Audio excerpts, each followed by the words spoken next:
Hi, everyone. Welcome. Thank you for joining us today. My name is Simone, and I'm community manager with the UAD marketing team, and I'll be part of the support team behind the scenes today. I'm delighted to be here with this fantastic panel. And at the Q&A, we're going to be joined by Mr. Casper Grathwohl, who is president of Oxford Languages. So now, without further ado, I'm going to hand it over to our host and panel moderator, Dr. Danica Salazar, so we can begin. So, Danica, over to you. Thank you very much, Simone. Good morning, everyone, and thank you for joining us in this webinar presenting the Oxford Dictionary of African American English. My name is Danica Salazar, and I am Executive Editor for World Englishes for Oxford Languages, and I will be your moderator today. It is my honor to present to you a group of distinguished scholars and lexicographers who, during the course of this panel discussion, will be talking to me about African American English and this latest effort to document the vocabulary of this fascinating variety of English. I would like to begin by introducing two members of the advisory board of the Oxford Dictionary of African American English, or ODAAE. We have with us Walt Wolfram, William C. Friday Distinguished University Professor and Director of the Language and Life Project at North Carolina State University, and Dr. Tracy Weldon, Vice President of Executive Search in Higher Education, Greenwood Asher and Associates. And we are also joined by the editorial team of the ODAAE. We have Jennifer Heinmiller, ODAAE Executive Editor, and also with us are the lexicographers working on the dictionary, Anansa Benbow and Bianca Jenkins. And finally, joining us today is a researcher on the ODAE, Victoria Oliha. Walt, Tracy, Jennifer, Anansa, Bianca, Victoria, thank you all very much for being here. So I'd like for the audience to get to know each of you a little bit better before we begin our discussion. So do please tell us about your background, particularly your work, your studies, and your research interests. Walt, if we could start with you. Okay. Actually, I've probably been working on African American language longer than anyone here.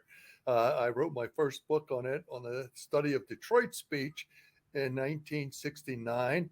And we just finished a recent book in 2021 on North Carolina, where we followed the lives of 67 children from 4 to 8, from 6 to 12 months through the first 20 years of their lives. 67 children that we followed with all of the speech samples. So we now have done longitudinal analysis. I've worked on research in African American language in northern urban context, where I originally came from. For the last 30 years, I've been working on isolated and southern communities of African American languages to complement sort of my earlier work on metropolitan areas. So my focus has been on the structure, not on the dictionary. But here's what's really exciting: uh, legitimate language varieties typically have dictionaries, and I think that having a dictionary of African American language is another step towards recognizing it as a legitimate language variety. And so it's an exciting project to be on, and I look forward to our collaboration. Thank you, Walt, and it's really very exciting for us to be able to count on your vast expertise in the creation of this dictionary. Tracy, how about you? Thanks, Danica, and hello, everyone. As Danica said, I am currently working as Vice President of Executive Search at Greenwood Asher, but have spent the last 22 years of my career at the University of South Carolina as a professor of English and linguistics, and 5 years before that with Walt Wolfram at North Carolina State University. My area of expertise is socio-linguistics, looking at the relationship between language and various types of social constructs, and working especially with African American language varieties, including the Gullah Geechee language spoken along the coast of South Carolina, Georgia, and parts of Florida. Most recently, I had a book published with Cambridge University Press on middle class African American English. and am dedicating most of my free time these days to the Oxford Dictionary. Really excited to be a part of this project. Thanks, Tracy. We're also excited to have you be part of this exciting new endeavor. Okay, now we're going to move on to the members of the ODAAE team, starting with Jennifer. Hello, Jennifer. Thanks, Danica. I'm Jennifer Heinmiller. I'm executive editor of the project, and I have a background in linguistics, particularly sociolinguistics and varieties of American English. I am co-author of the Dictionary of Southern Appalachian English, which was published last June. So I'm familiar with, various types of American varieties of English, as well as varieties of Japanese. And I have studied under some of the best, including Tracy and Walt here. And I'm just very excited to be part of this project. Thanks, Jennifer. And we're looking forward to later where you talk more about the work that you're currently doing. How about you, Bianca? Thanks, Danica. Happy to be here. I have a bachelor's degree in English from Youngstown State University, and I also have my master's degree in linguistics from the University of South Carolina, where I focused on sociolinguistics and African American English. And I've done previous research on AAE and its usage in online spaces like Black Twitter. Thanks, Bianca. And now on the other lexicographer working on the ODAAE, and Anansa, could you tell us a bit more about yourself? Yes, thank you, Danica, and hi, everyone.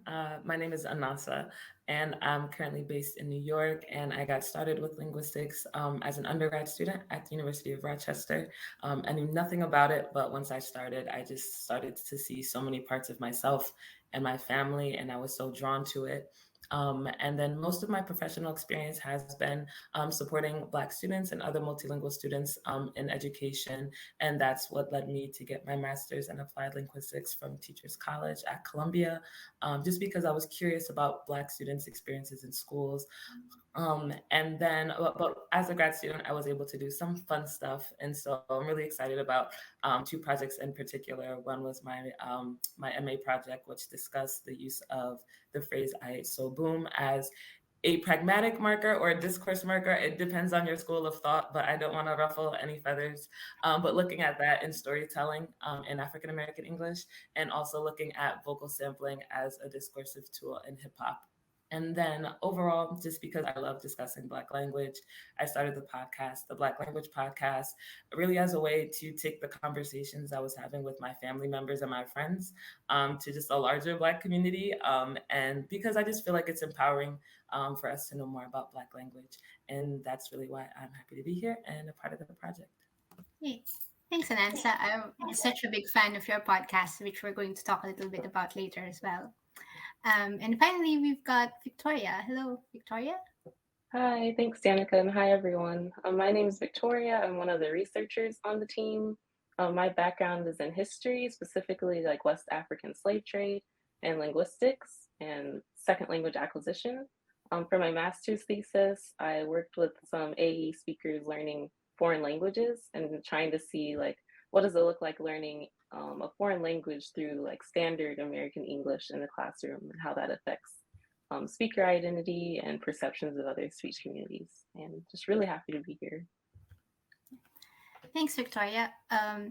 Okay, so now that we've introduced ourselves, I would like to start our discussion by directing a question to Tracy, actually. So, Tracy, it is clear that African American English has had a significant impact on the vocabulary, not just of American English, but also of, the English language as a whole.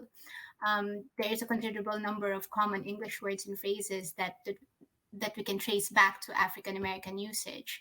And especially in popular culture, African American English is a variety that is widely imitated, not just in America, but around the world. And yet its native speakers are usually marginalized, particularly in US institutional contexts, like in the education and justice systems. So Tracy, what are your thoughts on this contradictory way that African Americans and their language are perceived and treated by people outside of the language community? Yeah, I think it's important to start by acknowledging that language assessments, although we often think we are commenting on the language itself are really a reflection of our assessments of the speakers, right? And in some cases, the communities of speakers. And so the same, I think, is true with the dynamic that you just described, where African American language, very much like African American culture, is often celebrated within the confines of sort of pop culture. So, music and sports and other types of entertainment. We tend to be comfortable sort of recognizing and acknowledging, the contributions of the African American community in those kinds of contexts. Whereas educational context and the like tend to continue to privilege the white mainstream majority. And so we also look to the language of those groups for the type of linguistic rules that we revere in those kinds of contexts. And so it sets up this sort of, you said contradiction. Geneva Smitherman talks about it as a linguistic push-pull. It's a bit of a love-hate relationship that you often see when it comes to African American language. And so a lot of the vocabulary that is so creative and innovative and often imitated, by the mainstream, really comes out of this kind of dynamic where we're celebrating aspects of African American culture that have been sort of positioned with this type of what William LaBeouf calls covert prestige, right?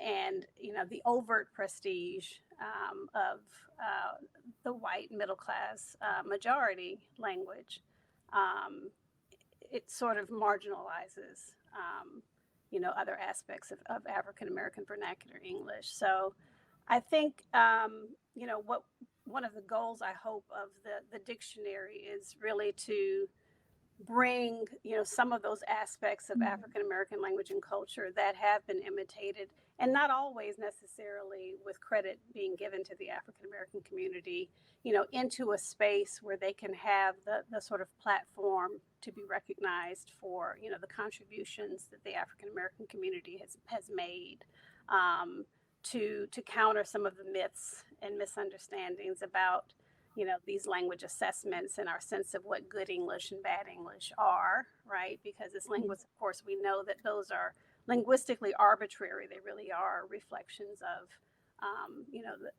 the ways in which we often assess the people, the culture, and to just really, understanding of those dynamics. Thanks, Tracy. And I think it's really important what you've said about the role that a dictionary can play in eliminate kind of taking away or clarifying myths and prejudices against certain languages, forms of language, language communities, and also the role that it can play in recognizing the contributions that African American English has given to the English language. And so speaking of these contributions, so we're talking about African American English as a particular form of language with its own distinctive features. So I'd like to turn to Walt now and talk a little bit more about these features. So so we've been talking about particular words and phrases, but beyond vocabulary, what are, in your research, what have you found to be the features of African American English that make it a distinct variety of the language? Well, yeah, that's a great question, and one that I've spent most of my lifetime sort of trying to figure out. But there are aspects of African American language that are not simply sort of little differences, but there are major differences in the verb systems of African American language, which allow it to refer to particular aspects, like the use of be for a habitual marker, as in sometimes my ears be itching, which mean that they do this regularly. These forms are oftentimes simply thought of as, oh, that's a sort of mistake, and starting from that, we come up with the definition of African American language is that it's a collection of mistakes, when in reality, the opposite is true of that. It is a collection of a variety of rules that affect verbs, that affect nouns, that affect sentences, and so forth. So, for example, one of the important aspects of this system is the use of the verb be, or as linguists call it, copula, where in African American language, copulas can be deleted wherever they can be contracted in standard English, which means you can't have a sentence with the be form gone in the past tense. You can't have a sentence with I ugly. You can only have one with you ugly or he ugly and so forth.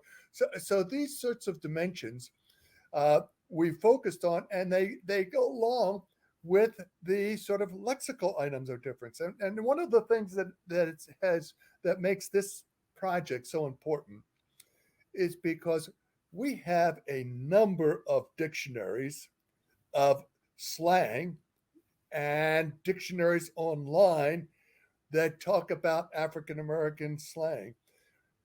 But in a sense, ascribing it to this category of slang is unrealistic and presents this sort of marginalization. It's more than slang. It's a product of things that have originally come from Africa. It's a product of culture in the United States as African Americans have developed. The representation of church, the representation of body, the representation of hair, all of these things stand apart from slang. And this focus on slang, as opposed to sort of this legitimate lexicon, which includes, but it's not limited to slang, becomes important in terms of legitimizing the status of African American language. And after 50 years of working with this, I understand that this is much more difficult and much more of a continuous process of legitimizing this variety, not only for academic scholars, but for the American public. We need to change the views of the American public about what African American language is. And having a dictionary of this type, which includes, but is not sort of dismissive in the sense that it has this certain basket over here of slang, is really critical to legitimizing this variety. So I think this is a grand step towards that end. Yeah, thank you, Walt. And yes, so that's really our goal here, is to document these specific features of African American English. And well, of course, we have your 50 years of research that we can use in trying to achieve this goal. But is there would you also like to comment on maybe other earlier efforts before the ODAAE to systematically document African American English? Actually, what's curious is the fact that over the last 50 years, there have been more articles about the structure of African American language than all other varieties of English combined. And so in a sense, there's lots of structural descriptions, that there are lots of overviews of a structure. But one of the things that has lagged in this respect is the lexicon of African American language, which has not had a very systematic, orderly, and lexicographical rich tradition of study. And so in that sense, I think what we're doing here is an important component that has been missed over the years. And if you have a legitimate language, you always have dictionaries. Yeah. And so my feeling is, I'm not saying it's a language versus a dialect. That's kind of a political question. Mm-hmm. But the important thing is that we have a genuine, well-researched, rather than off the top of your head kind of contribution that legitimizes the lexicon or vocabulary of African American language.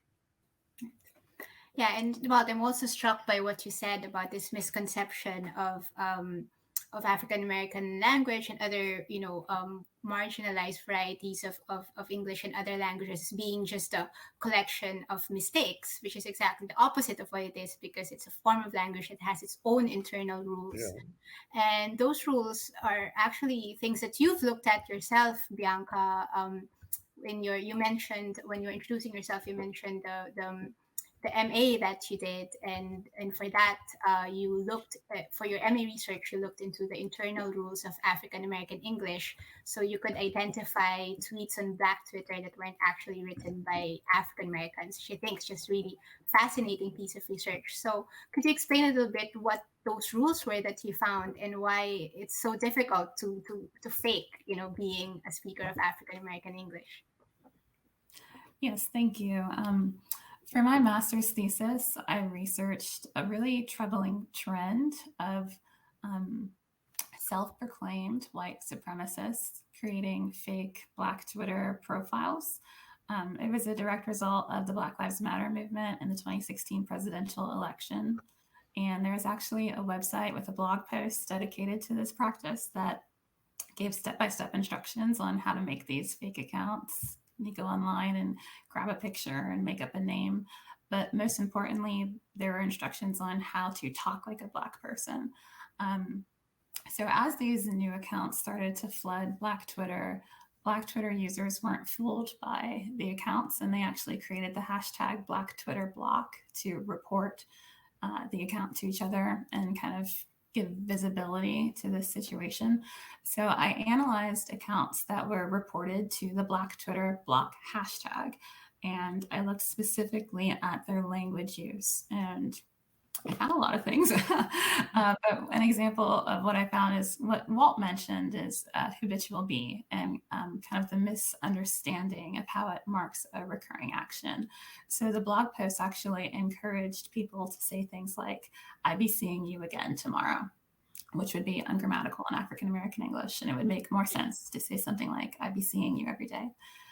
So that's just one of the examples of the things that I found in my research. But yeah, it is difficult to fake being a speaker of African American English, simply like it would be difficult for me to fake being a speaker of German. There's its own unique sound, its own unique grammatical structure, and it's a unique language variety. Yeah, and I love that you said that form of using be is ungrammatical in African American English, because some people would think that the whole of African American English or any other form of variation in English is in itself ungrammatical. So anything that strays away from what's considered to be standard English is ungrammatical. But in fact, these varieties themselves have their own internal grammar that speakers with competence in this code, only those people with competence in this code can know how to use. So that's really an important point to make. So I now like to direct our discussion more towards the dictionary itself, and I'd like to turn out to Jennifer for that. So Jennifer, you have extensive experience in historical lexicography as co-author of the Dictionary of Southern Appalachian English, which this year won the Dartmouth Medal Honorable Mention. So congratulations on that achievement. And this dictionary has adopted a historical approach to the documentation of a specific variety of American English, which is the same approach that you're taking now, that you and your team are taking now with the ODAAE. So could you please describe this historical approach a little bit more? So how has historical lexicography enhanced our understanding of Southern Appalachian English, and what do you think will it reveal to us about African American English? Yeah, so the Dictionary of Southern Appalachian English was developed based on the historical principles of the Oxford English Dictionary, actually. And for that project, we were able to use a variety of sources with emphasis placed on audio recordings and transcriptions of interviews, many of which were conducted in the 1930s, as well as oral history projects that were conducted throughout the 20th century. So those all came from within the region. And we used other types of sources as well, such as articles, novels, diaries, letters. to be able to pull from as many types as we could in order to help us develop a well-rounded picture of Appalachian English and how it developed over time. With African American English, there are even more sources, and it's particularly exciting to be able to include more contemporary sources, such as social media. And so right now we're working as a team to refine a style based on other historical dictionaries, including the Dictionary of Southern Appalachian English and the OED, as well as other scholarly works like the Dictionary of American Regional English, in a way that can best present our source material. Um, so, sorry. Yeah, thank you, Jennifer. So now, going now specifically towards the ODAE, I'd like to ask you, Jennifer, and Bianca, and Anansa, and Victoria, the members of the team. So, in what stage of the dictionary making process are you in now? Could you tell us a bit more about the story there? So, what are you currently working on? Are there any interesting words or facts that you would like to highlight? Because you've been working in the dictionary now for a few months. So what could you tell the audience about how that's going? I can provide a brief overview. So as you mentioned, we've been on the project for about 3 months now as a team, and we're rounding out our training with various teams at Oxford, which has been immensely helpful in just learning more about their processes, editorial policies, and they're guiding us in developing our own editorial policies, particularly the staff of the OED. And as of last week, we actually had a major accomplishment of putting together a first draft of 57 senses with their respective definitions and quotation paragraphs that show evidence throughout time, and which were very illustrative of how the terms have been used. We have also drafted our policy for the inclusion of terms and sources, and we're currently working on a long list of the next batch of approximately 200 terms that we will be tackling next. And yeah, at this point, we're finding our footing as a team, and we've run across so many interesting words, and we've had great in-depth discussions. And I think I'll let the members of the editorial team share some of those words with you. Yeah, who would like to start? Anansa? Yeah. Yeah, I can go first. And so one of the words that I worked on in that compilation of the 50 words that Jennifer mentioned was do-rag. And I anticipated that this would be a more simpler in comparison to some of the other terms that we have. But I anticipated it being a noun. I ended up finding adjective use for the term do-rag from the 60s and 70s. And it's cool because by then in history, like, we know that Black people are wearing headscarves to protect our hair while we're sleeping or doing other types of activities that could ruin it. But that young men in particular often did chemical process. I don't want to say often, but there were young men at the time who would do chemical processes to their hair. And so they would style it in the conch or process, and they would use a do-rag to protect it. And that these young men were kind of associated with like the cool hip scenes at the time. And so, but in the 60s and 70s, as we're moving into the civil rights movement, and we have, protests and other demonstrations and race riots across the country, this set of young men, primarily young men, get labeled as do-rag teens or do-rag kids, do-rag brothers, and they would often, and people would stereotype them as being more kind of careless, haphazard at protests.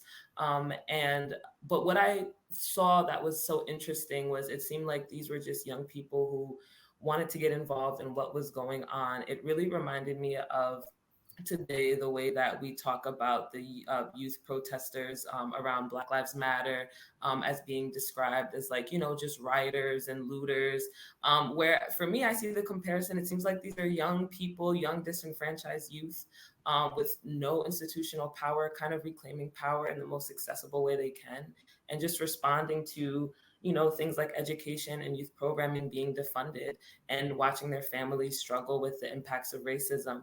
And so in particular, I found a really, really cool quote from the Liberator magazine, not to be confused with the abolitionist Liberator magazine, the one of the 60s and 70s. And it's a quote from 1969, and I think it reflects kind of the compassion that we should have for the youth.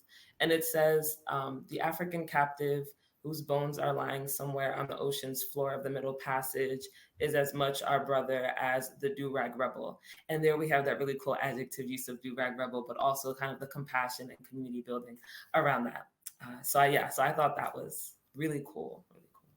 Well, that's a great example. I mean, isn't it interesting how you can start with just a word that's about hair, and then it just takes you to all these different directions, and just a fascinating part of the history of the civil rights movement. And I think that's one of the most rewarding things about being a lexicographer is that you start with something, and then it just takes you it just leads you to discovering so many things that you're not expecting to discover.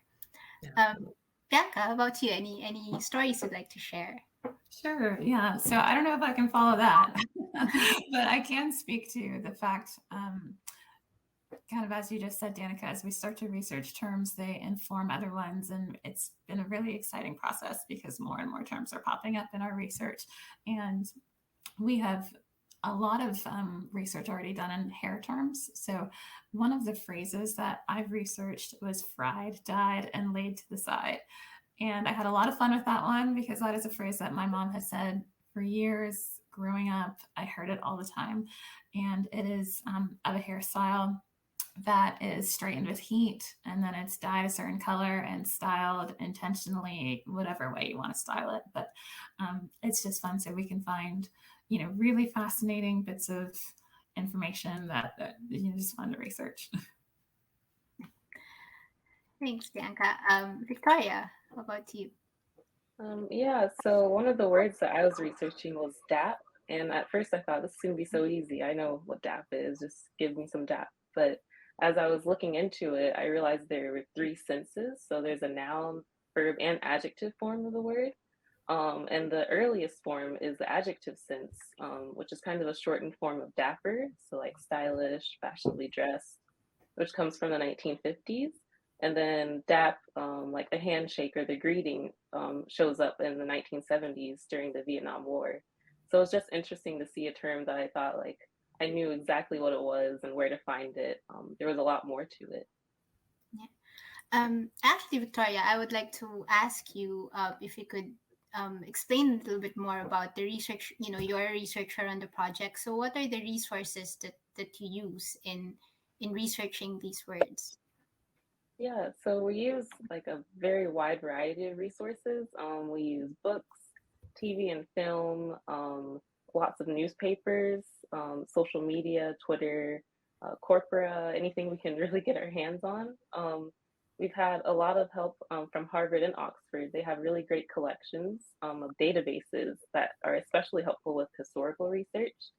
So we've had access to historical African American newspapers like the New York Amsterdam, the Los Angeles Sentinel, things like that, which is helpful for those terms that maybe aren't around now, but were definitely part of the AEE lexicon a while ago. For more contemporary terms, we turn to Twitter a lot, social media, also websites like the Right Rhymes that provide like rap lyrics. Those have been very useful. We've also looked to Smitherman's Black Talk and Major's Juba to Jive. So these are previous African American English dictionaries. They're a great reference point to find words that maybe we've like not looked for yet. So those have been great.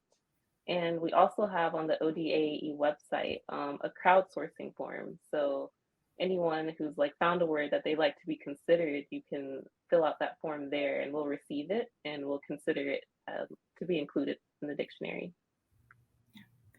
Thanks, Victoria. I mean, it's really great that you've mentioned all of those resources because it really stresses just how the kinds of sources that we have for evidence of language use, because some people may have like the misconception that for a dictionary like the OED, for instance, or the ODAE, that we only use published works like academic research articles the great and good of the literary scene of certain language, but in fact, no, all forms of language can be used as sources of evidence for a historical dictionary, and that pretty much applies to the research that you're doing to the ODAE as well. And that it's also a dictionary that has a crowdsourcing component to it, that people within the language community have the opportunity to also to in a way collaborate with you guys by by suggesting words for you to consider. I like to go back to Anansa now. So I did say at the beginning that we're going to talk a little bit about your podcast. So you are the host of this excellent podcast called the Black Language Podcast. Um, uh, so as a linguist who is very passionate about educating people on African American language and culture, so how do you think having a dictionary of African American English help in clarifying the myths and misunderstandings surrounding Black language? I mean, Walt and Tracy have already talked a little bit about that in the beginning, but could you also tell us your thoughts on that? Yes, and full transparency, I do have notes, and my notes have a lot of the things that were already said from both Walt and Tracy. But I just think it's important to point out that like a lot of the myths and misunderstandings we have about Black language are so easy to perpetuate and so easy to believe because of racism. And so, since enslavement, somehow white people have gotten away with stereotyping us as lazy and unintelligent. And so it's really easy to say that Black language is also lazy, unintelligent speech. And so for me, racial justice and linguistic justice are very much so tied together. I don't think we can live in a world where there's no myths and misunderstandings about Black language, where Black people also experience racism. Like it kind of feels like they have to go away together. And so, I mean, among the beliefs that have already kind of been mentioned about it being slang and just random and kind of just, putting words together in any, order you want, lazy and uneducated speech, all of that could not be further from the truth.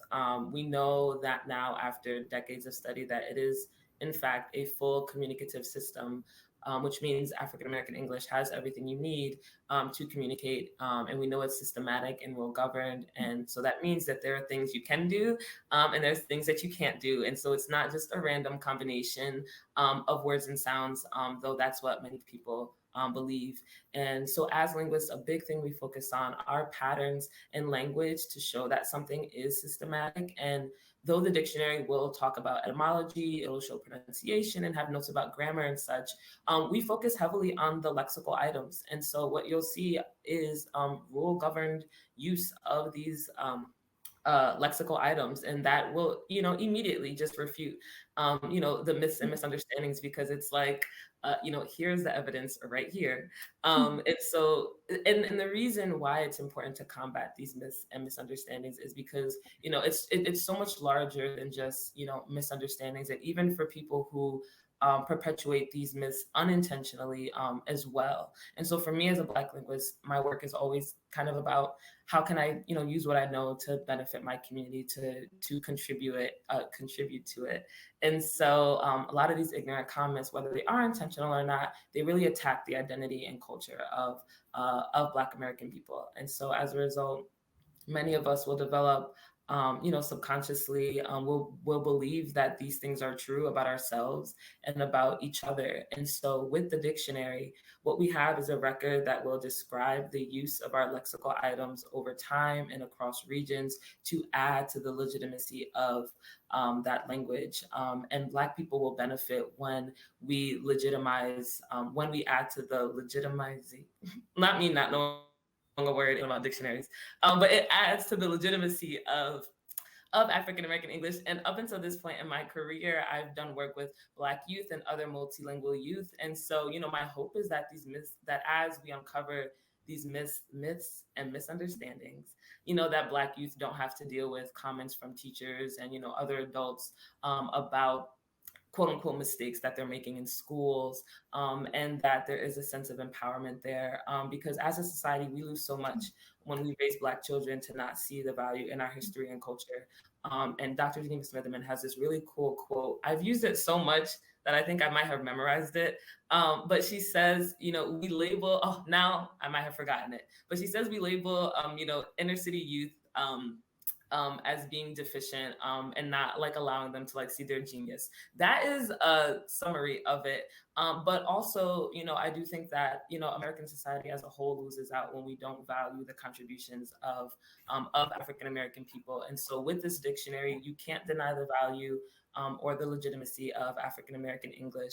And then especially when we're gonna also display many of the terms that started out in the African-American community that have moved to becoming used more widely, that many of us didn't even know, started out in the African-American community. And what's cool about that is I think now with social media, we can kind of see when,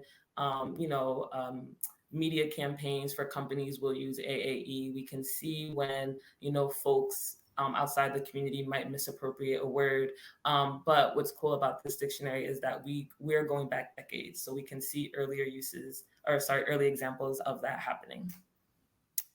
Thanks, Nansa. And actually, I'm really struck by what you said about this kind of, I would call it, the deficit mentality towards people who speak marginalized or minoritized varieties of English, which is African American English. It's like you always have to kind of prove yourself and take on another code to be able to communicate more widely. But what I love most about your podcast actually is that you don't only talk about Black language, but you actually use Black language in explaining quite complex linguistic concepts. And I think that's a really powerful illustration of how, no, there shouldn't be this deficit mentality for people who speak African American English, because it is a complete linguistic system that can be used for any form of communication. And we hope that through through your work in this dictionary, that we'll be able to dispel more of these harmful myths. So we're getting quite a lot of questions now in our Q&A. So I would like to open the floor to questions soon so we could address as many of them as possible before we end. So I would just like to wrap up this part of the discussion by asking all of you, because, as members of the ODAAE's advisory board and its editorial team, so you are all going to be instrumental in shaping the dictionary and what it's going to be. So I would like just to end this part of our webinar. So I'd just like to ask each of you, what is your vision for the ODAAE? And so what would you ideally like it to be? What do you hope it will achieve? You can, answer this as a linguist, as a speaker of the variety, you can be as personal as you can in this answer. So, Walt, why don't we start with you? Okay. What's your vision for the ODAAE? Okay, before I give my vision, I have to tell a story. Okay, and if we had had a dictionary at that time, I might have been spared bodily harm. But in 1968, I went to a Black barber who was a friend of mine because he was going to conk my hair. Okay, I grew up with curly hair and I always wanted straight hair, and so I had this friend in downtown DC who was a barber. And I said, well, will you conk my hair? Because I always wanted straight hair. So I went down there on a Friday evening, and this relates to the story of the do-rag, okay? And so he put the lye ointment on my head, and he put the do-rag around my head. And from time to time, he would say to me, do you have any pain? And thinking that I was supposed to endure pain as a part of the process, I would continuously say no.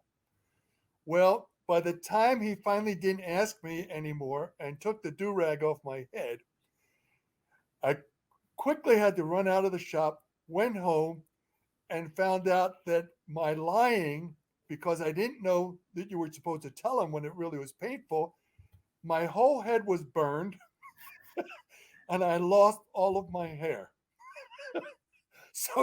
And that's how I received my PhD, as this stupid white guy who didn't know when to take the do-rag off and there suffered burns all over his head. So if you ever see me in person, I can show you the scars that I have from my mistaken understanding of when to take the do-rag off.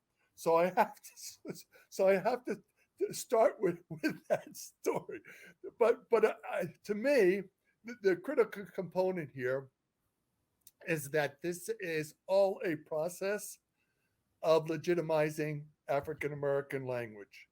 That it's another step that has has only been taken in small part. That having a sort of traditional kind of dictionary in terms of the use of lexicographical techniques and so forth helps us to understand that its lexicon is not simply a matter of slang. That myth is important to me. That it's composed and compiled based on historical remnants. That it's composed on cultural traditions that have a vocabulary in their own right. And understanding that helps us to sort of see, oh, this is like all lexicons are. There is a little slang component, but it's not just that. It is a lexicon of language and language use in the African American community that helps us understand the sort of rich role of lexical items that African American English has contributed to the American language. Thanks, Walt, and thanks for that story. So hopefully, the dictionary will, apart from doing all the things that you said, will also help other people avoid the bodily harm that you endured. I was also trying to stupid. comb your hair. That would be an additional benefit to having the ODAE preventing hair disasters in the future and preserving people's hair integrity. Okay, so how about you, Tracy? Any thoughts on this or any additional hair anecdotes, maybe? I can't follow the hair story, but I'll say, we tend to think that dictionaries decide what words are. So, oftentimes growing up, you'd say something and someone would say, well, that's not a word, it's not in the dictionary. We, of course, know that people decide what words are, not dictionaries, but it does sort of speak to the ways in which we revere, sort of the authority of a dictionary. And so for me, I'm really excited that, African American language will now be a language with a dictionary, right? And people understand that it is, a legitimate language system with rules and history and culture, all tied up in these words that will be enclosed. So excited about, the power of that. I'm excited about the reach, the breadth that this project will have. I've spent most of my career, talking about the research that linguists do within college classrooms, and there are opportunities here and there to be able to speak to more general audiences. Well, this will be a wide audience who will now be able to understand, what we've always known about the ruled governed, systematic nature of African American language, but also the incredible contributions that the African community, emails coming in, has made to the American English lexicon. Thanks, Tracy. Jennifer, how about you? Yes, I would echo Tracy, and I think it's such an advantage to have the backing of both Oxford and Harvard behind this project to create as wide a reach as possible. So that's very exciting. And we want it to be, well, personally, I want it to be a comprehensive resource for people from all walks of life, whether they're scholars or researchers or not. Anyone who is curious about this language variety and the many sub-varieties within it.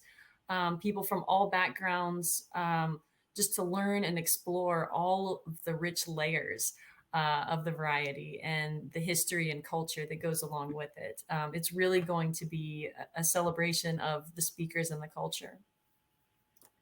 Thanks. Um, thanks, Jennifer. Anansa. Okay, so I found the Geneva Smitherman quote. I feel like I had to find it because I cannot do Dr. G like that. And I'm sitting with her colleague. But she says, we have kids in the inner cities who are verbal geniuses, but we call them deficient in school and attempt to eradicate part of their identity. And I love that quote and I use it a lot. And so one of my hopes for the dictionary is that we move towards a world where this doesn't happen. Where students come knowing that the way they speak is legitimate, is sufficient. And then overall, my hope is that the dictionary helps us understand African American life more deeply and honors the people and the contributions that have been overlooked throughout history. And I hope it's seen as just an invaluable record of Black history and culture. For myself, this process has felt like a conversation with Black people of the past, Black people across regions. And I hope that when people are going through it, that they also see that as well. Thanks, Anansa. Bianca. I share the same hopes as the rest of the people on the panel here. I'm very excited to be a part of this project. And I think for me, I really want the ODAAE to be an opportunity to give credit where credit is due and to celebrate not only Black culture and Black language, but people that have come before us and have attempted to and have done defining parts of the language and parts of our lexicon. So I'm just excited to celebrate the work that's been done before us. Thanks. Thanks, Bianca. And finally, Victoria. Yeah, I echo everything that everyone said. And I think one of the hardest parts of the research for us so far is trying to find evidence where there are just no records to be found. So having a record like this kind of combats for future people, like there's just a solid evidence that these words have existed for such a long time. And just specifically as a AE speaker, like knowing that you're still speaking the words of your ancestors and that these words didn't just like pop up on Twitter as maybe some people might suggest, but like a lot of them have been around a long time. And this dictionary will also give us a chance to add our own new words to it. So just tying everything together. Thank you.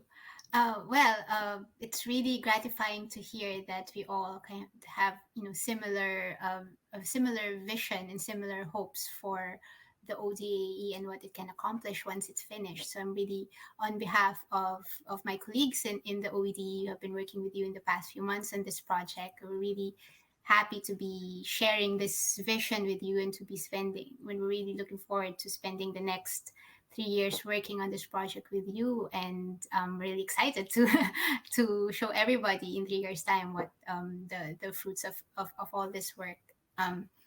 So thank you very much for answering all of my questions, but we do have a few more questions for the rest of the time that we have that's coming from our audience.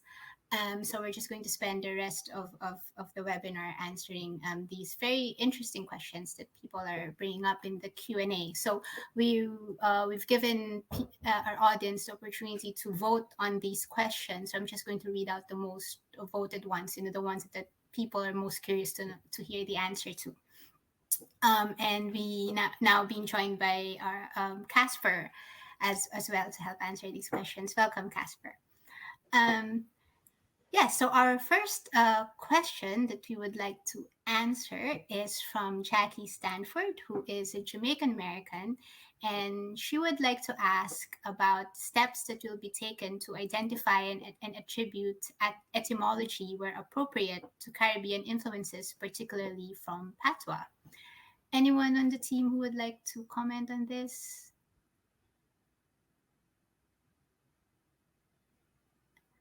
Jennifer, would you like to comment? Sure. I can't speak specifically about Patois quite yet. We haven't run across terms that are rooted there, but we will be looking at all sorts of sources. And when we come across words where we're not sure of the etymology or we suspect a particular etymology, we will be researching it and cross-checking it across as many references as possible. And to directly answer the question, yes, when we are able to identify a source language, we will be attributing to that language with a little etymology note within the entry itself. Yeah, so the etymologies really will be an important component of each entry in the ODAE. Also, just to elaborate on that a little bit from the point of view of the OED, so as World English Editor for the OED, I lead editorial projects on different varieties of English, and we have actually done a lot of work recently on Caribbean English.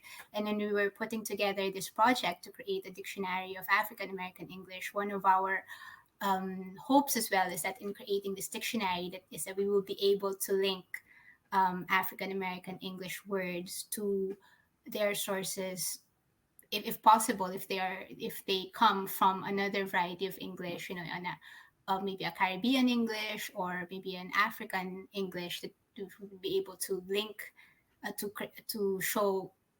clearly show the etymological links between African American English and these other varieties of English, in the way that Jennifer has described. So if our research shows, and if the research that the ODAE team will undertake shows any of these links, then definitely we will include that in the dictionary, and hopefully we will be able to link that to relevant entries in the OED as well.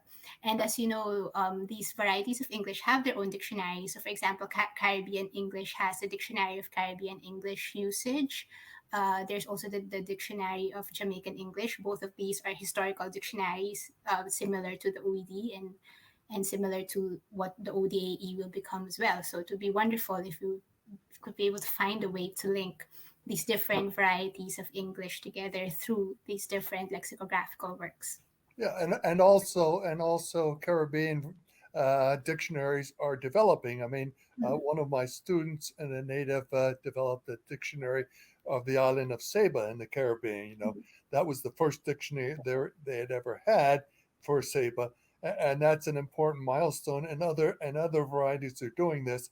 So having those resources as comparative input will be an important part of sort of making that kind of important linkage, because we're not just talking about Africa and United States here. We're talking about a whole diaspora, and we want to represent sort of the journeys that words have taken as well, and where they've stopped along the way. Definitely. Okay, so I guess we can move on to another question, this time from Taylor Lewis. So, how are different African American communities being contextualized in the dictionary, i.e., different regions, urban versus suburban versus rural, queer communities, etc.? So, I direct the question to the ODAE team as well, again, because I know that in your work in creating the draft of the editorial policy, you've been thinking a lot about these internal variations within African American English. So anyone of you would like to comment on that? Yeah, I can address this one as well. I think this is such a great question. I'm really excited about it because this is one of the things we've really been looking at from day one. We were talking about looking at different labels that we can assign to terms. Regional is certainly a huge one. And as we get deeper in our research, it's really interesting to see terms that are extremely local or terms that are more widespread, or maybe they've shifted from region to region or become widespread. But not only that, we're seeing differences in urban versus suburban versus rural language, which goes to prove that this is not just one single language variety. It's actually an umbrella of a lot of different language varieties. Just as, we wouldn't just say American English. There's all sorts of American Englishes, and this happens to be one of the big subgroups of that. And we're also looking at queer communities as well. And social media has provided us with a great database for that, just for recent terms. So yeah, we're looking at all of these different things and their intersectionality. And when we go to publication, we will be including maps where possible, and different tags for these terms where appropriate, so that people will be able to identify those terms and see which groups claim them or where they have more use. Okay, thanks. Anyone else would like to comment on that? Uh, Yeah. What? Yeah, from the onset, uh, certainly researchers were confronted with lots of different terms. So playing the dozens would be sounding in one place in Washington D.C. It would be Joan and so forth, and so there's kind of a precedent for the regionality of these terms, but more recent studies of African American language have demonstrated a much more robust sort of regionality to it. And I think part of that, it's sort of funny, and I don't even know if I should say this, but last night I was talking to a half a dozen African American students in my class, and we had a term that was used in Appalachia, which is called peckerwood. Okay. And so I asked the students, I said, does anybody know? And in Appalachia, it's just used for sort of a not a nice person. Okay. But I asked the students if they ever heard it used for white people. All right. None of the African American students admitted that. And then just before this seminar, one of my students from yesterday, who's from rural Alabama, came to my door and said, I talked with my mother last night, and she knew the term peckerwood really well as a derogatory term for whites. And I said, oh, she said, but I've never heard of it. So my mother taught me something about her older usage of this term as a derogatory term for white. But so what we're dealing with, we're dealing with region, we're dealing with age, we're dealing with sort of different kinds of communities and so forth, all of which have to be considered in terms of ferreting out sort of the vast sort of uh, distribution of these items. I hope that wasn't inappropriate to talk about Becker. If I can jump back in, yeah, I wanted to follow up on that and say that we are looking at terms that maybe are now very rare or even considered obsolete, looking at the time periods. And by remarkable coincidence, we were discussing the term peckerwood this morning as a team. So maybe there's an alignment of the planets, but yeah, that's a fascinating one that overlaps quite a bit with my own research. And I only knew it from the Appalachian sense and the phrase Peckerwood Army, which is what the Civilian Conservation Corps, they would refer to themselves as that. So it's really fascinating to examine all of this overlap, and we're definitely taking all of that into consideration as we go through. Great. Okay, yeah, it's really great to hear that, you're not going to be approaching African American English as a monolithic language, but there's space in the ODAAE to actually show diversity within African American language itself. Okay, so we're getting lots of questions here. So Peter Gilliver, hello, Peter Gilliver, is asking, asking about the scope of the dictionary. How long is the period that it will cover? Or to put it another way, what might be some of the oldest words in African American English? Interesting answer. ODAE team, have you found what's the oldest word you found so far? Anything interesting that you found in your research? I mean, I know that, or in any comment on the chronological scope that you're aiming to cover in the dictionary. I'm wondering if Victoria could speak to this. She's been doing a lot of the really old words. I mean, everyone is welcome to chime in, but it doesn't necessarily have to be the oldest. Any of the older words that you can remember working on. Yeah, so we're definitely like the 1850s and up, we're finding more resources. Before that, it's very limited. One of the things that we've been talking about, like as a team, is when we find the first sense of a word, like who who elicited that word first? Like, were they actually part of the African American like English speech community, or did it come from somewhere else and then join us? Because the records are so limited, it's hard to prove, like, are they trying to emulate like Black speech? Is this really a Black speaker? So that's one of the problems that we're working through. But I think one of the earliest words, I think we were talking about peckerwood today, but like the 1860s, 1866, I think, is what we found for that. But I couldn't say with any confidence what the earliest word we have is right now. Yeah, does anyone else want to speak to that?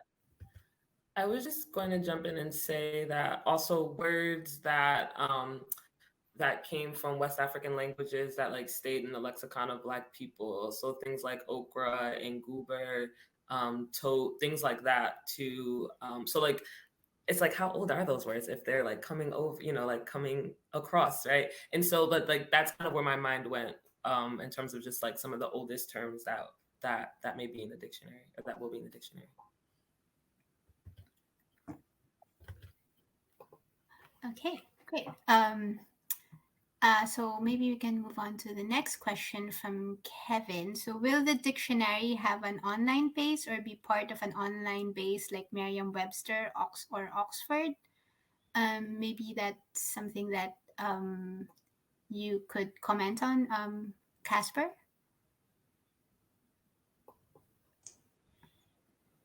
Sorry, I tried to turn on my mic and I turned off my camera.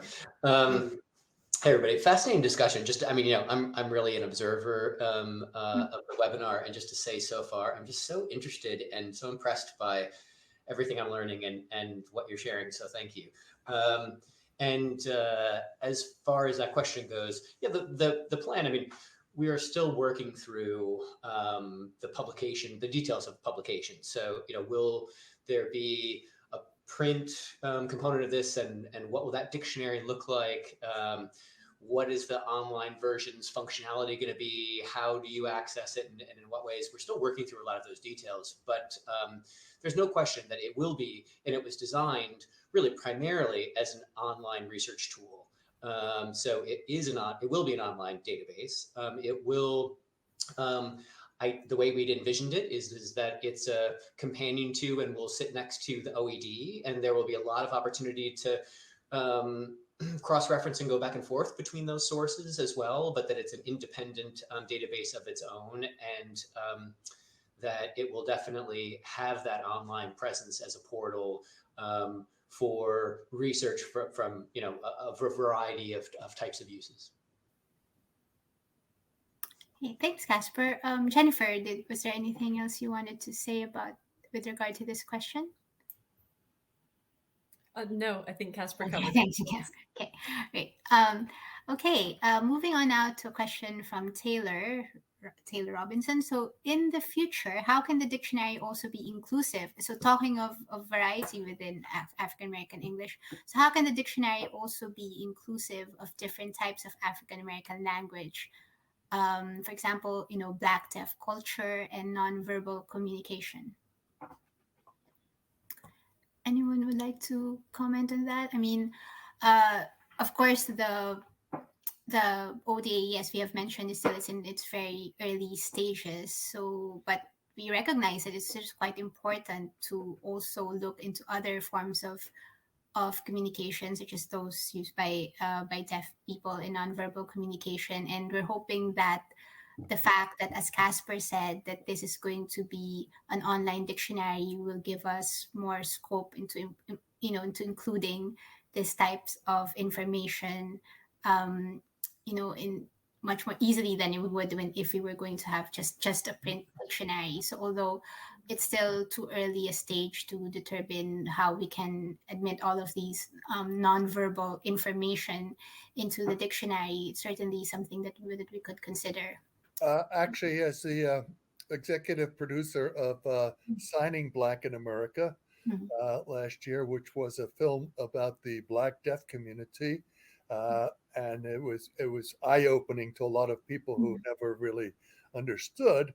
There was Black Sign Language, which was different from other kinds of sign language because of its history. There are certainly now quite competent scholars who are African American, native signers, who can view some of these words and become a resource in terms of contributing some of the analogous terms and some of the differences in terms of African American sign language. So that's an important dimension these days, and I can attest to the fact that sort of if we contact them, that they would be happy to contribute to the dictionary in that respect. Yeah. That's a really interesting comment, though, and one that now has to be considered. Yeah. Yeah.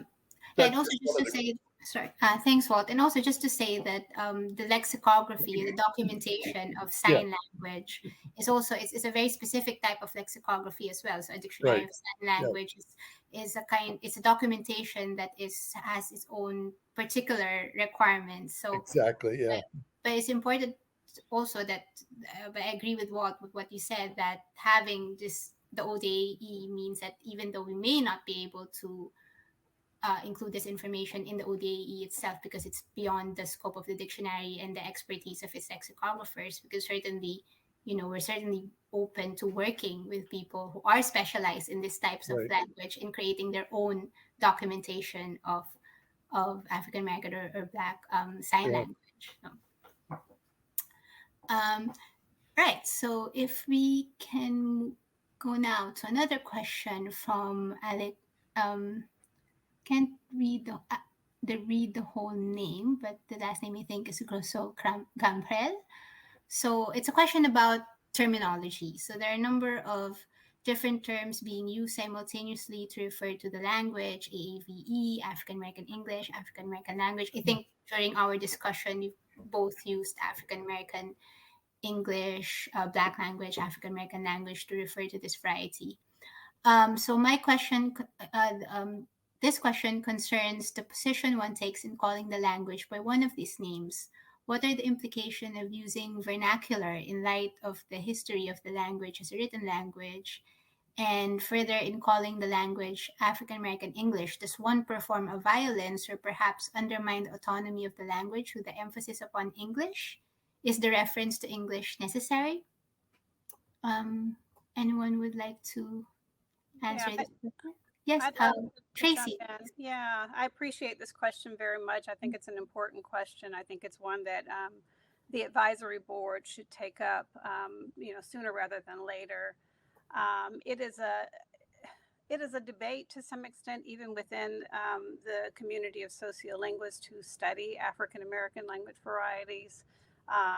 When I started graduate school many moons ago, the language was called Black English, and there was a distinction made between Black English vernacular or vernacular Black English and Black Standard English, which was sort of mentioned but not really given its full consideration. And so the names have evolved since then, and so we currently sort of see scholars shifting between African American English and African American language, and there are those who have taken the position that that calling the language English does sort of relegate it to a sort of secondary status within that sort of English umbrella, and that by using the word language, you are giving it the respect that it is owed. I actually happen to take the opposite stance, and it's not so much as a linguist, but as an African American who speaks African American English. For me, I think it's important that that we acknowledge the contributions that African American speakers have made to English. And I think if you were to ask most African American speakers what they speak, they would say English. And so I do think that acknowledgement is important. I don't pretend to speak for all African Americans, and I absolutely appreciate that there are going to be different perspectives on this. So I think it'll be important not only that we as an advisory board sort of think through that presentation and what we're signaling and how we call this dictionary, but also speak to the community that we are celebrating, and making sure that the language that we use reflects as best we can the sort of collective wishes of the community. So, I do think the English roots are important, but, as we look into the sort of historical trajectory of African American language, we will also talk about the African roots, the Caribbean roots, the American roots that make it the unique variety that we're celebrating. So I know that doesn't really answer the question, but it does acknowledge that it's an important consideration that I think we need to take up. Thank you, Tracy. Okay, so now Karen Trilly asks, she says that her students here in Framingham, Massachusetts would like to know if you will later develop textbooks so they and others could study or learn more about African American English.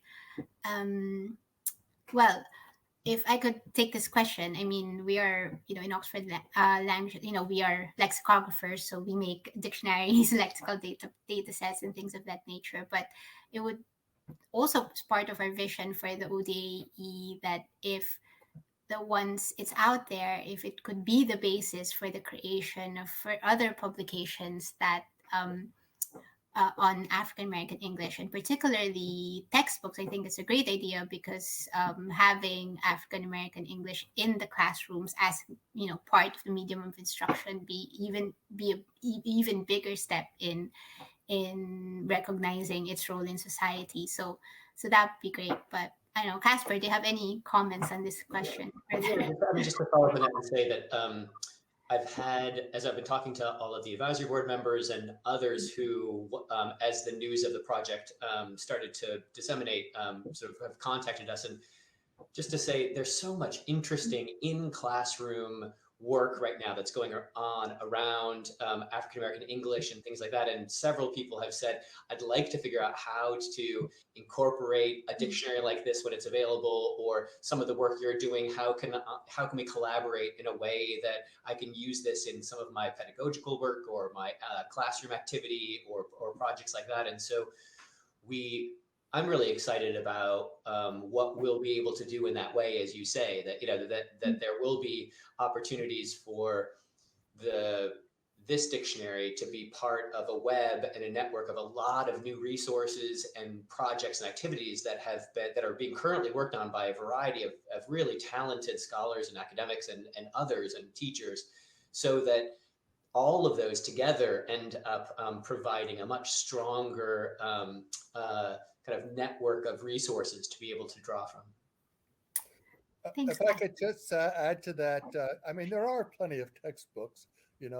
Tracy has written one on middle class speech, and there are plenty of others that exist. One of the issues, however, is that most of them are for sort of upper level undergrads or graduate students. And to me, education about this variety and lots of varieties of English really has to start sooner. I mean, part of the reason that we have that there's been such a lag in terms of social linguistic information is because there's nothing in the K through 12 program about it. People can learn about it in college. There are courses at many universities, and there are graduate courses, and there are textbooks.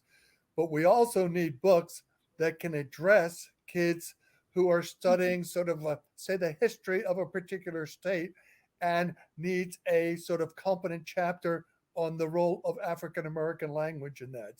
So my own feeling is, and there are people like Ann Charity Hudley and so forth who are focusing on beginning college and high school students, but we need to address a lot of this for younger students because they know nothing about it. And we need to get the information into, in the American system, it's K through 12, and comparable sorts of things so that kids early on learn about this. I mean, back in the day, I developed policies for the television program Sesame Street. And the policies were to have different ethnic voices that preschoolers could listen to, so that we don't say anything about it. We just had policies for representing different voices so that people could sort of develop a sort of normal reaction to different ethnic varieties, hearing them on television. And we need to sort of start this education preschool and go through the entire school system before college. Thanks, folks. Okay, so let's move on to another question, this time from Chris Smith, who's asking, how will the project deal with oral sources? So I think he thinks, for example, of the intensifier Memlish, which appears in print in the title of the recording, Memlish Blues. Okay, please do correct me if I'm not pronouncing that correctly, but not in the printed sources. Except blues fans, most of us white, arguing about its etymology. So is there any space in the dictionary for more oral sources as opposed to print? Well, music sources in particular. So anyone from the ODAAE team, I know that you've been thinking a lot about how to, you've commented on that a little bit earlier, Jennifer. Right? Yes. Yeah, we are using music sources, all sorts of audio, any of the audio that we can get our hands on. We like that because it comes, directly from someone's mouth.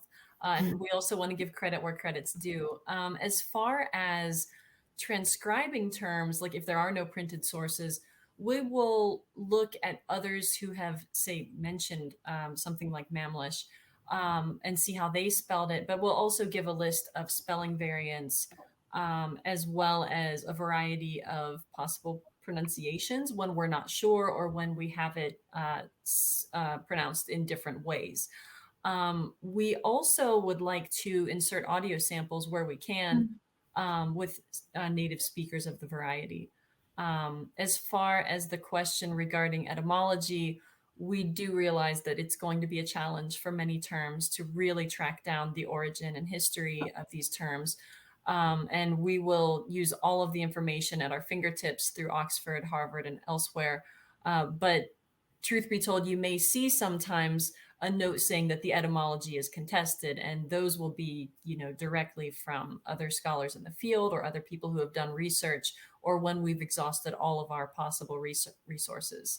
And in the future, those will be marked for revisiting, so we can go back and look and see if any new resources have emerged where we can maybe track it a little more accurately. Okay, thanks, Jennifer. So now we have a question now from Fed Shapiro, who is actually a contributor to the OED and the editor of the New Yale Book of Quotations. So would the dictionary include standard English terms that happen to have been coined by Blacks, such as W.E.B. Du Bois's talented 10th? Anyone on the team? The simple answer is yes. Absolutely. Any term like that has value within the community, that comes from the speech community, we definitely want to include it. And something like that is especially important to the history of African American people. We would be remiss not to include it. So it need not only be, something that looks very dialectal or very vernacular. We're including everything we can, everything that's relevant to celebrate it. Okay. Oh, now Agnes Weiberg is asking us about the gaps in the data that form the basis for the dictionary. Are there any knowledge gaps in the fields of semantics, grammar, syntax, etc., that you're especially excited to explore or feel especially daunted by, for that matter? Maybe, or Bianca or Victoria, anything that you're particularly excited or daunted about? Any specific dimension of African American English that you're particularly excited to look into or feel particularly daunted about because we don't have enough resources, and what are you doing with regard to that? We've had a lot of extensive training from the team at Oxford of how to research and all of the different resources and databases that we have at our fingertips. So I would say I'm excited about all of it, especially looking into very early words from the 19th century. Those can get a little bit tricky based on, what we have available to kind of provide as evidence for different words. But I'm excited to look into all of it. Okay, great. And sorry. Yeah, go I was just, ahead, Victoria. I was just going to add, like Bianca was saying, with the 19th century, it's really interesting because a lot of times the words have like so many different spelling variations, and you might end up realizing the word you were searching for, you should be looking for a completely different like form of it. So that's been a really exciting part of it. Great. So now we have a question. It's more about, again, going back to research resources. So Mila, she's asking about corpora. So since we mentioned corpora during the discussion, so he's asking which corpora we're using and if we envisage building new corpora for the purposes of this project. Perhaps Jennifer or Casper could both comment on this. Sure, I'm happy to comment initially. I mean, again, as I'm not as involved in the day-to-day, but I've been more involved in setting up the structure and the framework for the program. And corporate was something that we thought about from the very beginning as something that could be a real contribution as a part of the dictionary, because we're building, we're collecting and trying to build, as balanced a corpus as possible in order to do, the best research. And one of the byproducts of this is ideally, as we get farther and farther along, we will be compiling a really good corpus. And we've been talking to a couple sources around the idea of the federated search tools and the things that they might be able to contribute to the project that would allow us to have a more sophisticated way to interrogate the corpora and the relevant corpora. And so when this is published, one of my ideals would be that when we get to a point where the database is kind of published, and we'd like it to be living, we want to continue. We want this to be a project like the OED that we're continually expanding and building out, because of course, language is living.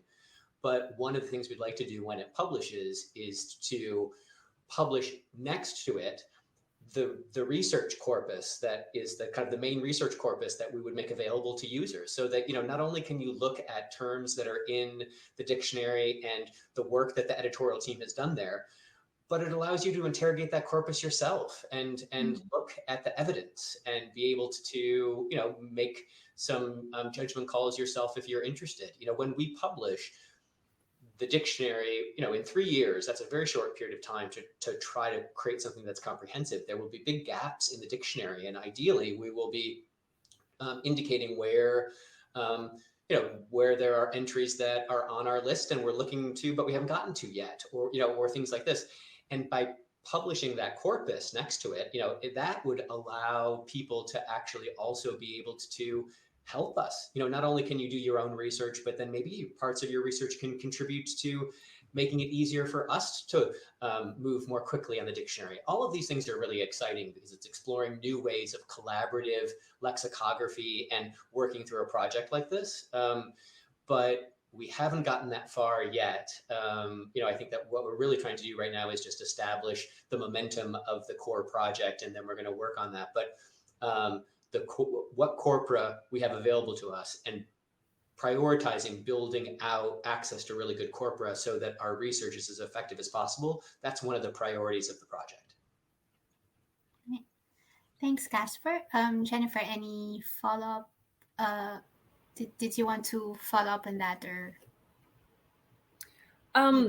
Yeah, Casper covered pretty much all of it, but I do want to reiterate that we do want this to be a collaboration with the public and anyone interested in the project.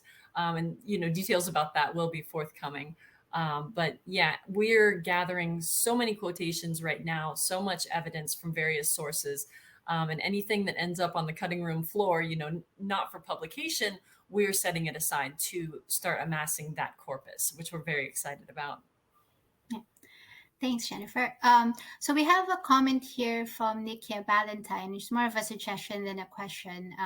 She says that it would be great afterwards to have a favorite reading list or published list from the panelists covering AAVE research. I've recently used the Oxford Handbook of African American Language by Sonia Lienhardt actually another member of the advisory board, in some of my continuing studies and found it very valuable. Would love to expand my professional library. So I thought I'd read this out because we've actually received similar requests like this from other people. So that's something that we actually could consider, sharing all the resources that they've been using to the public as well, so that they can also so they can see, what sources have been useful to us, to see if it can also be useful to them. So we'll certainly keep that in mind and keep everyone informed once we've come up with this list. And we've about reached the end of our time, so we think we have time to answer just one more question. I know we've been getting a lot more in the Q&A, but unfortunately we just don't have time to answer all of them. But we're going to keep a record of all these questions, of all of these suggestions, and take them into consideration as we continue our work.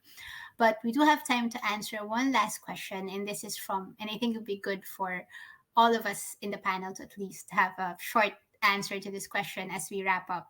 So Clara Saliba asks if we have any words of advice for some Canadian colleagues embarking on a similar project. So just very briefly, maybe give some advice to Clara and her team of lexicographers embarking on something similar to the ODAAE. Maybe we could start with Walt. Well, I would say the thing is, look at sort of the models of inquiry here, the data sources, and I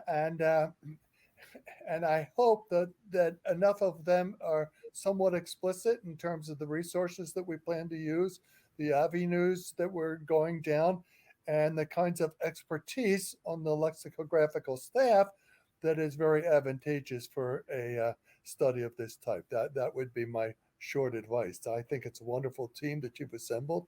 I know that you're going to come up with something great, and I hope that it'll be a model for other folks. Thanks, Walt. Tracy, any words of advice to our Canadian colleagues?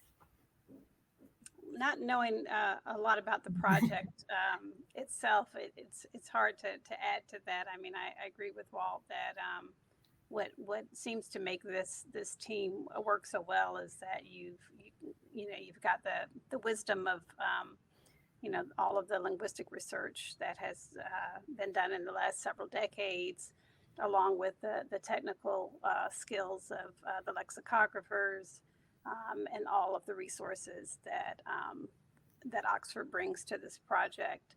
I do think an important aspect that hasn't been discussed a lot today is the crowdsourcing. And so getting those links out to members of the community who can also provide examples of words that they would like to see in the dictionary is an important part of the process. So that would be my advice, again, not knowing what the goals are for the project.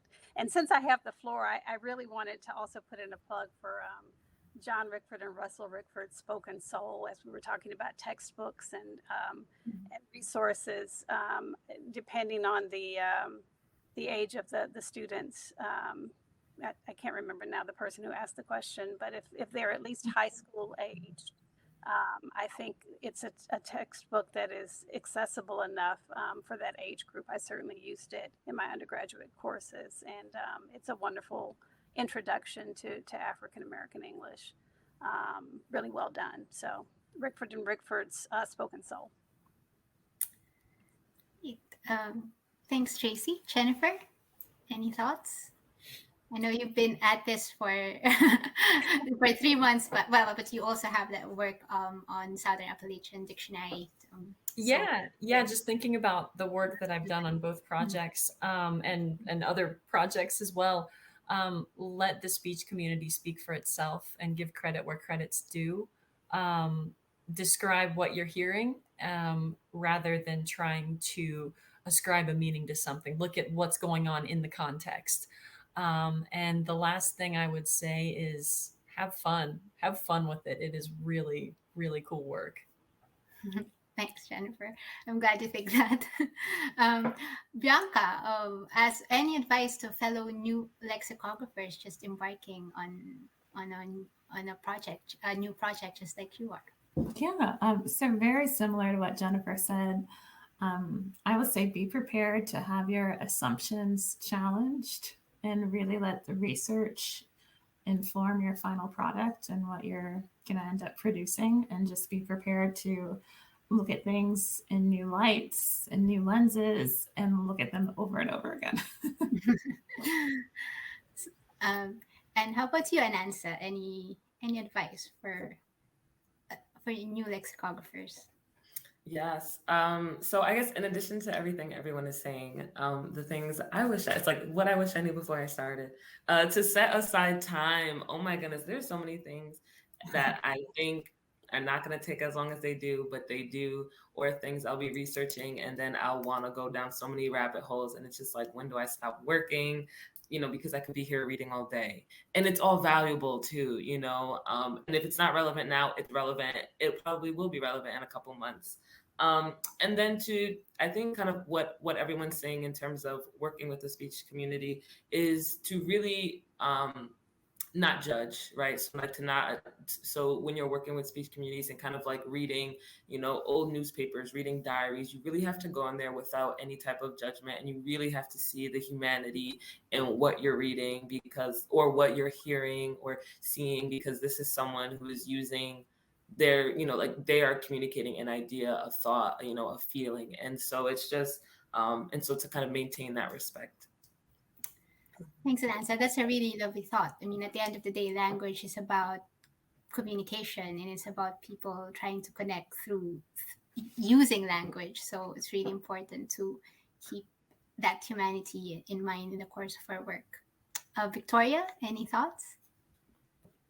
Yeah, I think just coming into this kind of research, you might have a lot of assumptions. Like, you're sure this term first appeared in like 1891, and you just can't find any evidence for it. So I guess just realizing that what you see might be like all that's there, and being easy on yourself. You're doing the best you can with the research, and just enjoy exploring the language. Yeah. Thanks, Victoria. And well, I think you all have expressed great advice more eloquently than I can. So I think the only thing I would say to you, Clara, is what is your project? I'm really interested to know about it. So contact me. And because, in the OED, we have been doing a lot of work on Canadian English recently. So there may be avenues of collaboration that we can explore there. So please do let us know about your project.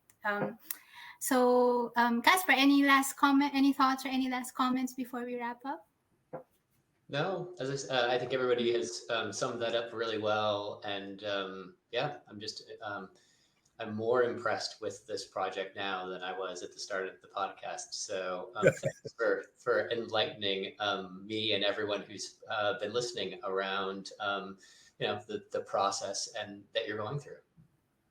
Great. Thank you, Casper. And well, Walt, Bianca, Jennifer, Victoria, Anansa, Tracy, I'm just looking at you as you appear on my screen. Thank you so much for being here. This was such a pleasure talking to you. And I think we used the words excited and exciting so many times in the course of this discussion. And I hope that and I'm sure you have been able to convey this excitement that we've had for this project from its very conception, and we're really all looking forward to continuing to work with all of you in documenting this variety of English that really deserves all of the credit and the respect and the documentation that we can afford it. So thank you all so much, and thank you to everyone for joining us this evening.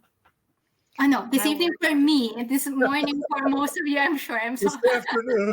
Sorry for me.